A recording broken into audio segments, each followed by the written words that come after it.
Alright, well, hey guys, my name is Chase. My buddy Eli over there told me about this like 2 days ago. So I made it a point to try to memorize something I wrote like 2 months ago. It's the first poem I ever wrote in my life. So, okay. A little bit of background to it. I went out west for like 4 months last year volunteering with a program called Wolf. I don't know if any of y'all are familiar with that or not. But I fell in love with the desert landscape, and I met this girl out there and ended up traveling around with her for a little while. And this poem wasn't necessarily about her, but I wrote it with her in mind. She's probably one of the most beautiful people I ever met in my life. So if I forget it halfway through and start over, I'm sorry. Find me a girl with gypsy in her blood.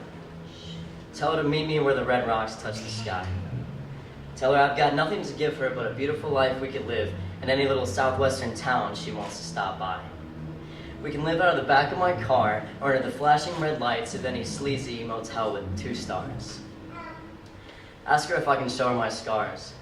From every time I thought I had nothing to lose and decided to choose a metaphoric noose, but always ended up cutting it loose simply because, well, frankly, just because I don't have any balls. You see, I've always thought the answers are written on the walls of the temples that I never went to.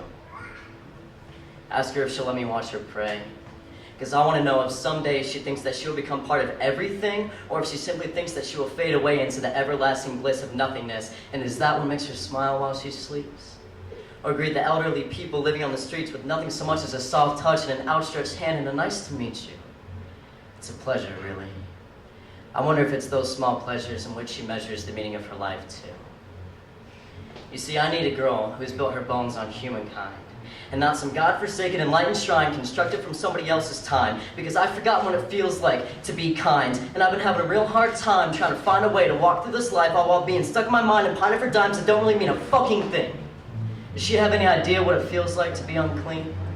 And she'd think that there's ever a chance of me being dipped in a stream by some holy man and suddenly believing that maybe this world really isn't so mean? Maybe it's just tired. Maybe she's just tired.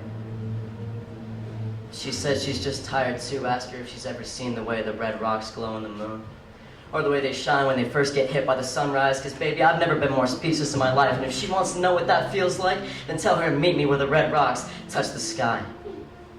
And tell her the hike will be long and steep, but when she finally does reach the peak, I will be there, waiting, smiling from cheek to cheek like, baby, maybe we can just sleep. And that's about all I got, so.